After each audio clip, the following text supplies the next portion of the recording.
Mikhail മാലാഖയോടുള്ള പ്രാർത്ഥനയാണ്. വിശുദ്ധ മിഖായേലിനെ വിളിച്ചപേക്ഷിച്ച് നമ്മൾ പ്രാർത്ഥിക്കുമ്പോൾ ദാനിയേലിന്റെ പുസ്തകം 10-ാം അധ്യായം 13-ാം വാക്യം, പേർഷ്യ രാജ്യത്തിന്റെ കാവൽ ദൂതൻ 21 ദിവസം എന്നോട് എതിർത്തു നിന്നു, എങ്കിലും പ്രധാന ദൂതന്മാരിൽ ഒരാളായ മിഖായേൽ എന്റെ സഹായത്തിനെത്തി. ദാനിയേൽ പറയുകയാണ്, പേർഷ്യ രാജ്യത്തിന്റെ കാവൽ ദൂതൻ എന്ന് പറയുന്നത് തിന്മയുടെ ശക്തിയാണ്. തിന്മയുടെ അരൂപി ഈ ദാനിയേലിന്റെ സന്നിധിയിലേക്ക് യുദ്ധത്തിനെത്തി കഴിഞ്ഞപ്പോൾ അവിടെ കാവൽ ദൂതനായ മിഖായേൽ സഹായത്തിന് എത്തുകയാണ്. അപ്പൊ അതുകൊണ്ട് പ്രിയപ്പെട്ടവരെ, മിഖായേൽ മാലാഖയെ വിളിച്ച് നമ്മൾ പ്രാർത്ഥിക്കണം.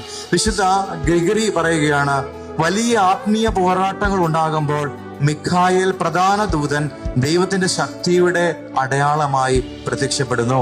എന്തിന്റെ അടയാളമായി പ്രത്യക്ഷപ്പെടുന്നു?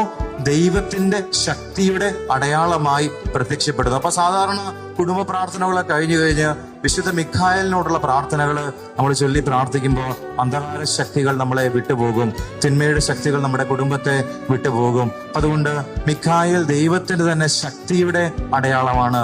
തിന്മയ്ക്കെതിരെ ദൈവം പ്രവർത്തിക്കുന്നു എന്നതിന്റെ അടയാളമാണ് ഈ കാവൽ ദൂതൻ തന്നെ.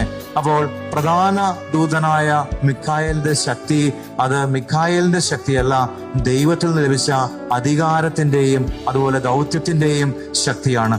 അതുകൊണ്ട് വിശുദ്ധ മിഖായേലിനുള്ള പ്രാർത്ഥന നമ്മൾ ചൊല്ലുമ്പോൾ ദൈവകൃപയിൽ തന്നെയാണ് നമ്മൾ ആശ്രയിക്കുന്നത്.